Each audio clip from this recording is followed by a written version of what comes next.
नमस्कार बच्चों, मैं बजरंग लाल भौतिक विज्ञान की इस कक्षा में आपका स्वागत करता हूं। बच्चों, हम पढ़ रहे हैं हमारी प्यारी बुक फिजिक्स और फिजिक्स का चैप्टर 12 जिसका नाम है परमाणु। और परमाणु के अंदर आज हम इस चैप्टर के पढ़ेंगे न्यूमेरिकल्स अभ्यास पर्सन। जैसा कि बच्चों आप जानते हैं कि अगर हमें फॉर्मूला याद नहीं होता है तो हमें न्यूमेरिकल में प्रॉब्लम आ जाती है। लेकिन जब हमें फॉर्मूले याद हैं, क्योंकि हमने पहले वाले वीडियो जो देखे हैं, तो उनके साथ जब फॉर्मूला हमारे पास रहता है तो न्यूमेरिकल करने का मज़ा ही कुछ और होता है। यानी फॉर्मूला अगर हमारे पास है तो न्यूमेरिकल हलवा है आपके लिए और आप बिल्कुल आसानी से न्यूमेरिकल को सॉल्व कर सकते हैं। तो बच्चों, इस चैप्टर के अंदर 10 न्यूमेरिकल्स हैं, उनको हम क्रमशः सॉल्व कर लेते हैं। ठीक है बच्चों, तो कॉपी पेन के साथ तैयार हो जाइए और पहले वाले वीडियो भी आप जरूर देखिए, क्योंकि वहीं से फॉर्मूले आएंगे और फॉर्मूले के बिना आपको पता है न्यूमेरिकल सॉल्व करना मुश्किल हो जाता है। लेकिन हम आपको मुश्किल होने नहीं देंगे क्योंकि आपको फॉर्मूले याद हैं। तो बच्चों, पहला जो क्वेश्चन है वो एक खालिस्तान के रूप में है, तो कोई दिक्कत वाली बात नहीं है। ध्यान से पढ़ेंगे। प्रत्येक कथन के अंत में दिए गए संकेतों में से सही विकल्प का चयन कीजिए। देखो, हमने टॉमसन मॉडल पढ़ लिया था, जिसके अंदर हमने जाना था कि ये पलंग पुडिंग मॉडल या तरबूजे में बीज की तरह ये होता है। और एक हमने रदरफोर्ड मॉडल भी पढ़ा था, जिसमें हमने अल्फ़ा कणों की स्कैटरिंग करवाई थी स्वर्ण पन्नी के ऊपर। ठीक है, तो आपको याद है। चलो, उसी आधार पर हम बात करते हैं कि टॉमसन मॉडल में परमाणु का साइज रदरफोर्ड मॉडल में परमाणु साइज से होता है। तो आप कहेंगे, देखिए, काफ़ी अधिक भी नहीं कह सकते और काफ़ी कम भी नहीं कह सकते, तो क्या कहेंगे? भिन्न नहीं, क्योंकि 10⁻10 मीटर के साथ दोनों ने ही ये बात बताई थी। तो भिन्न नहीं इसमें आंसर हो जाएगा। खालिस्तान में निम्नतम अवस्था में इलेक्ट्रॉन स्थायी साम्य में होते हैं। ठीक है, जबकि खालिस्तान में इलेक्ट्रॉन सदैव नेट बल अनुभव करते हैं। तो जब निम्नतम अवस्था में इलेक्ट्रॉन स्थायी साम्य होते हैं तो हम बात करेंगे टॉमसन मॉडल की, और इलेक्ट्रॉन सदैव नेट फोर्स फील करें तो वो क्या हो जाएगा? Rutherford model. तो यहाँ पर ये दोनों ही सही है। खालिस्तान पर आधारित किसी क्लासिकी परमाणु का नष्ट होना निश्चित है। ये बात तो आपको पता है। जैसे कि आपको याद होगा, आपको पढ़ाते समय बताया गया था कि एक इलेक्ट्रॉन वर्ताकार कक्षाओं में क्या कर रहा है? चक्कर लगा रहा है। और हमने ये बात उस वक्त पूछी थी असफलता के रूप में उस परमाणु प्रतिरूप की, क्या कि अगर कोई इलेक्ट्रॉन लगातार चक्कर लगाएगा तो वो एनर्जी कहाँ से लाएगा? एनर्जी अगर आप नहीं समझा पाओगे तो इसका मतलब वो इलेक्ट्रॉन तो लगातार चक्कर लगाते लगाते कहाँ चला जाएगा? नाभिक के अंदर समा जाएगा और परमाणु का स्थायी नहीं रहेगा। तो वो प्रयोग कौन सा था? याद है आपको? बिल्कुल सही आप कह रहे हो, रदरफोर्ड मॉडल। ठीक है, तो इसमें आ जाएगा रदरफोर्ड मॉडल।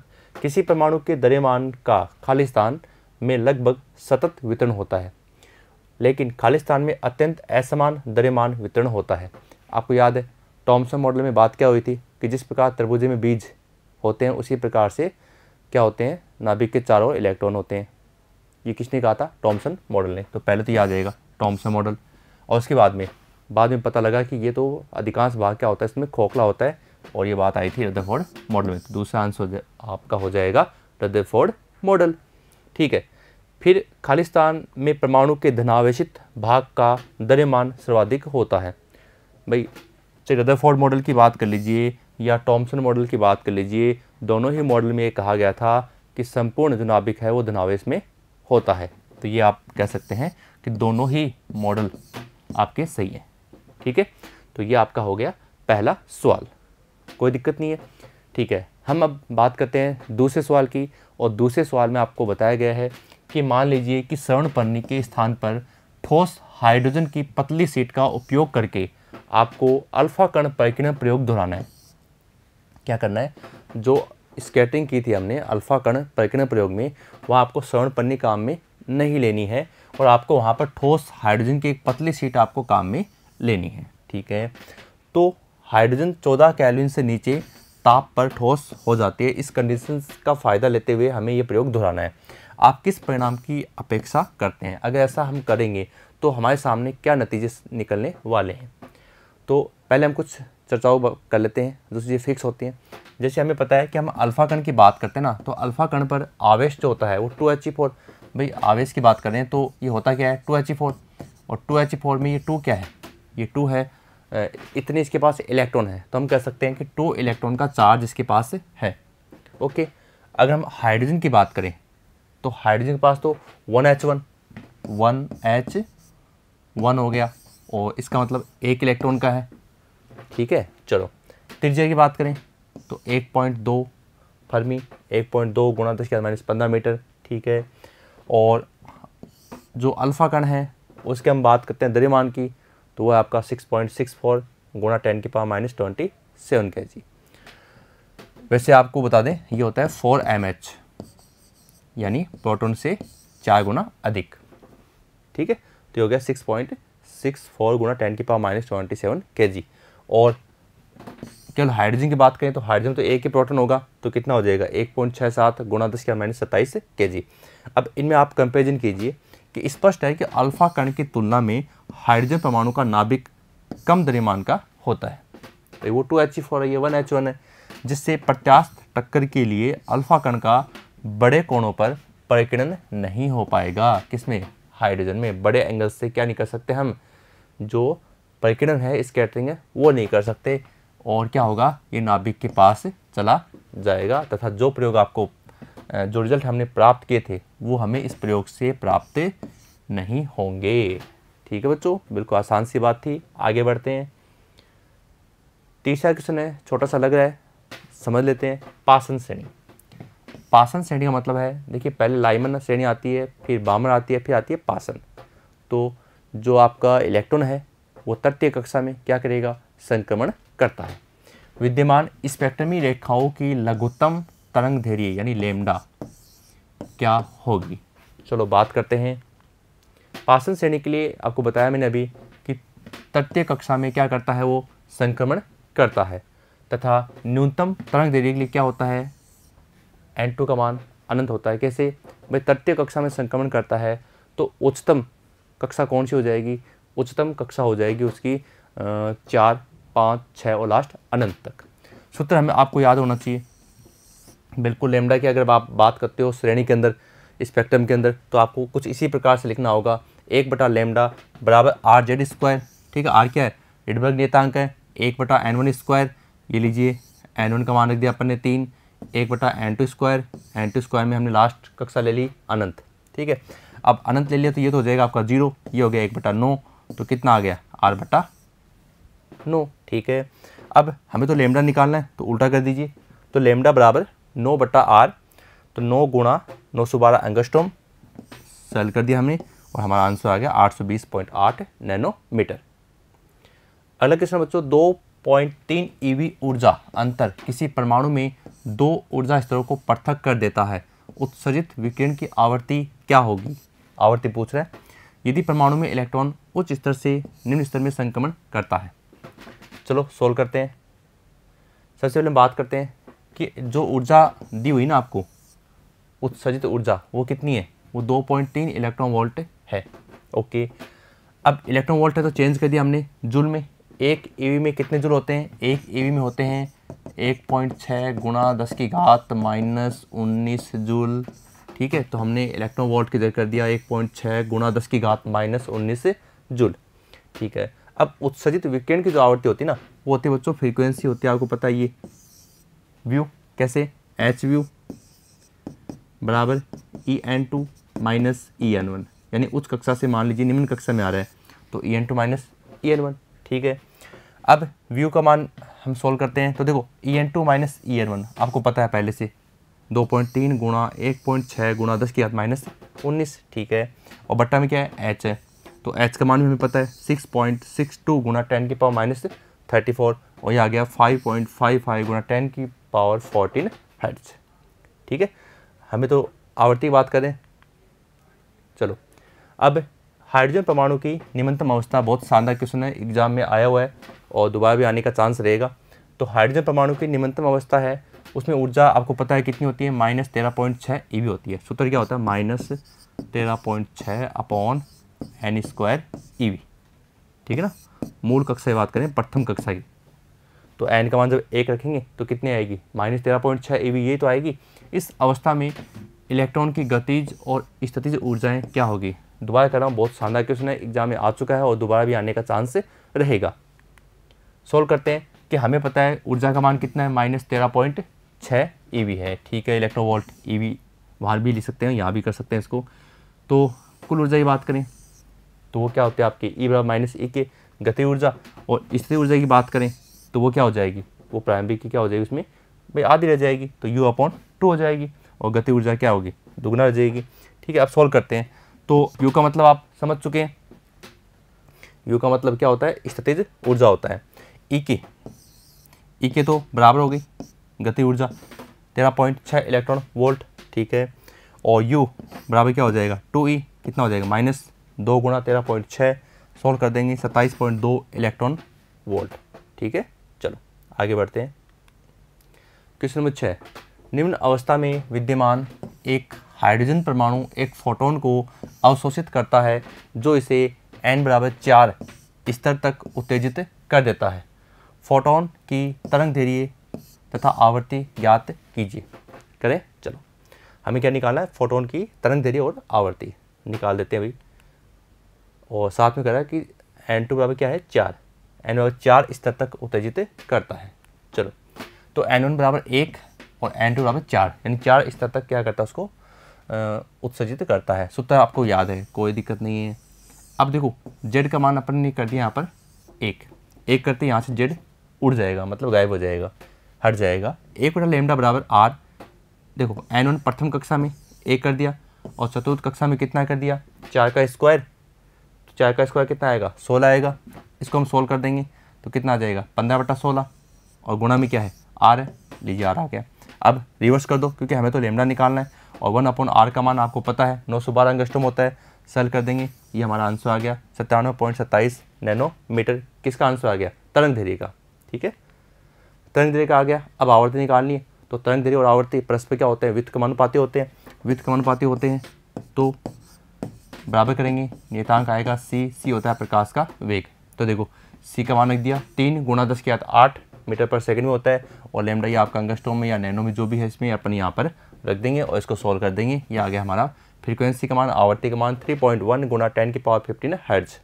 ओके, सातवां क्वेश्चन है बच्चों कि बोर मॉडल का उपयोग करके किसी हाइड्रोजन परमाणु में n बराबर 1, 2 तथा 3 स्तरों पर इलेक्ट्रॉन की चाल परिकलित कीजिए। यानी आपको 3 सवाल करने होंगे, ध्यान आपको 3 सवाल हो गए ये, n बराबर 1 में, n बराबर 2 में, n बराबर 3 में, और इनमें से प्रत्येक स्तर के लिए कक्षीय अवधि परिकलित कीजिए। प्रत्येक स्तर के लिए फिर से 3 सवाल हो गए। ठीक है, चलो सोल्व करते हैं। पहले इसको समझ लो आप, nवीं कक्षा की बात करते हैं ना, तो nवीं कक्षा में कक्षीय वेग का सूत्र ये आपके सामने है, ZE²/2ε0 NH। ठीक है, ε0 का मान आप जानते हैं अच्छे से, 8.85 गुणा 10⁻12 होता है, मात्रक कूलम स्क्वायर पर न्यूटन गुणा इंटू मीटर स्क्वायर। जेड का मान 1 कर दिया, आवेश का मान आपको पता ही है 1.6 गुणा 10⁻19 कूलम, और ये हो गया आपका प्लांक नियतांक 6.62 गुणा 10⁻34 joule into second. V N का मान ये है, जेड का मान 1 कर दिया, ई स्क्वायर का मान रख दिया, ये लीजिए। ठीक है, और 2ε0, फिर एन को हमने छोड़ दिया, और एच की वैल्यू हमने रख दी। ठीक है, आगे बढ़ते हैं, क्योंकि एन का मतलब है कि हमें अलग अलग कक्षाओं में क्या करना है, संक्रमण करना है। ठीक है, तो इसलिए हमने एक बार एन को एन छोड़ दिया यहाँ पर। अब क्या आ जाएगा 2.186 गुणा 10⁻6 अपॉन n मीटर पर सेकंड। देखो अगर आपको आंसर याद होता है कक्षीय वेग का, तो आप डायरेक्ट वो सूत्र रख देना और वहाँ से करना, इतना बड़ा करने की जरूरत ही नहीं पड़ेगी आपको, क्योंकि ये भी हमने उस वीडियो में करवाया कि इसका मैथमेटिक मान क्या आता है। ठीक है, तो उसमें साइड में आता है Z/n, तो n तो देखो अपन ले लें, Z ने अपन ने क्या कर दिया 1 कर दिया। ठीक है, अब देखो n बराबर 1 के लिए क्या हो गया, n बराबर 1 कर दो 2.186 गुणा 10⁻6। अब n बराबर कितना करोगे 2 करोगे, लो आधा कर दो, ये आ गया 1.093 गुणा 10⁻6 मीटर पर सेकंड। हम इसको पहले भी वीडियो में कर चुके हैं पूरा। ठीक है, और अब इसको एज ए न्यूमेरिकल यहाँ पर दिया गया है, और इसमें ये धीरे धीरे ये मान क्या होगा कम होता जाएगा, क्योंकि कक्षा बढ़ रही है, कक्षा बढ़ेंगी तो स्पीड में क्या आती जाएगी, दूरी के साथ कमी आती जाएगी। 3 के लिए 3 का भाग दे देंगे।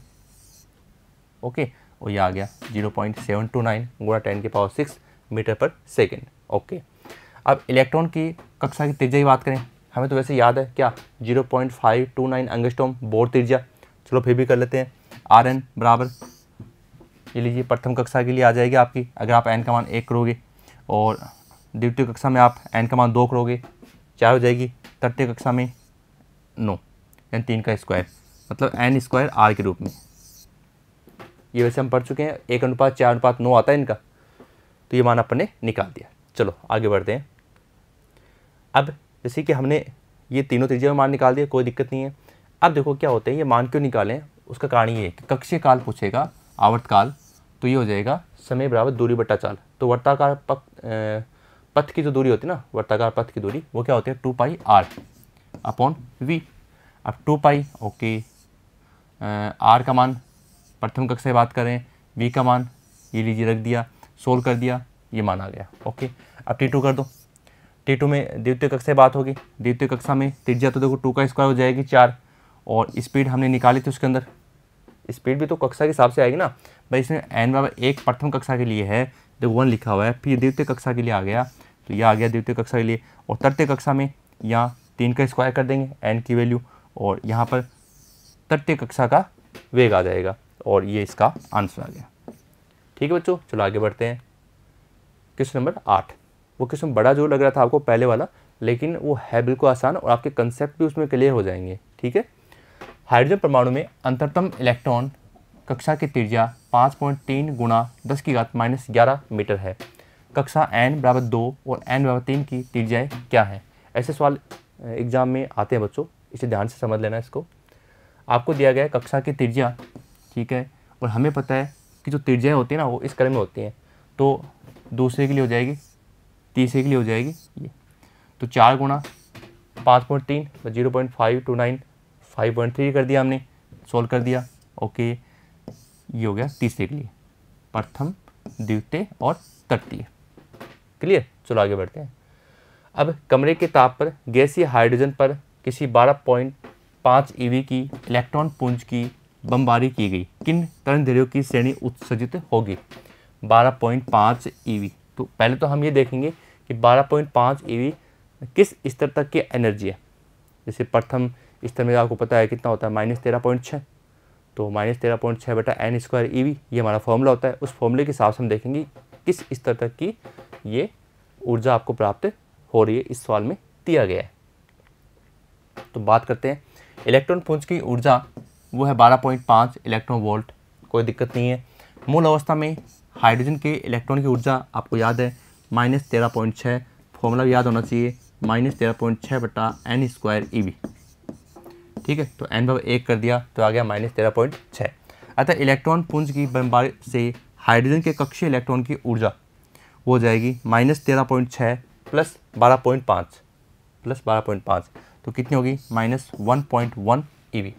अब हम ये देखेंगे -1 eV उस लेवल में कहाँ पर है, तो देखो वो मिलेगा आपको n/3 तक, क्योंकि अगर आप n/3 लेवल तक एनर्जी चेक करते हो ना, तो मान कितना आता है -1.5 eV आता है, क्योंकि -13.6/n² होता है, तो n² हमने कर दिया 3, तो 3 का स्क्वायर 9 का भाग दिया कितना आ गया -1.5, जबकि हमारा कितना रहा है 1.1, तो इसका मतलब 3, हम लेवल 3 तक जा सकते हैं। अतः इलेक्ट्रॉन पुंज की बमबारी से इलेक्ट्रॉन तृतीय कक्षा तक उत्तेजित होगा तथा चित्रानुसार निम्न संक्रमण संभव है, यानी तृतीय कक्षा तक।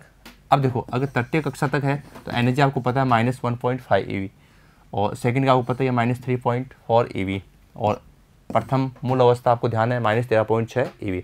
अब ध्यान दो तृतीय कक्षा तक, यानी अब आप ये कहेंगे तृतीय से दूसरी कक्षा, द्वितीय कक्षा आप कह सकते हो, या फिर आप कह सकते हो तृतीय कक्षा से प्रथम कक्षा, या आप कह सकते हो द्वितीय कक्षा से प्रथम कक्षा। 3 यहाँ पर कंडीशन बन रही है, तो n2 बराबर 3 से फर्स्ट, ठीक है, 2 से फर्स्ट और 3 से 2 तक।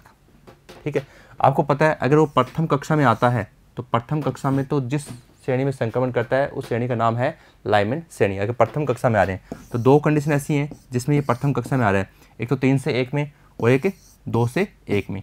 तो 1 में आने का मतलब है, प्रथम कक्षा में आने का मतलब है कि ये लाइमैन श्रेणी की बात कर रहा है, और एक कंडीशन ऐसी है जिसमें 3 से दूसरी कक्षा में आ रहा है, और ये होती है आपकी बामर श्रेणी। ये होगी लाइमैन श्रेणी और ये आपकी हो गई बामर श्रेणी।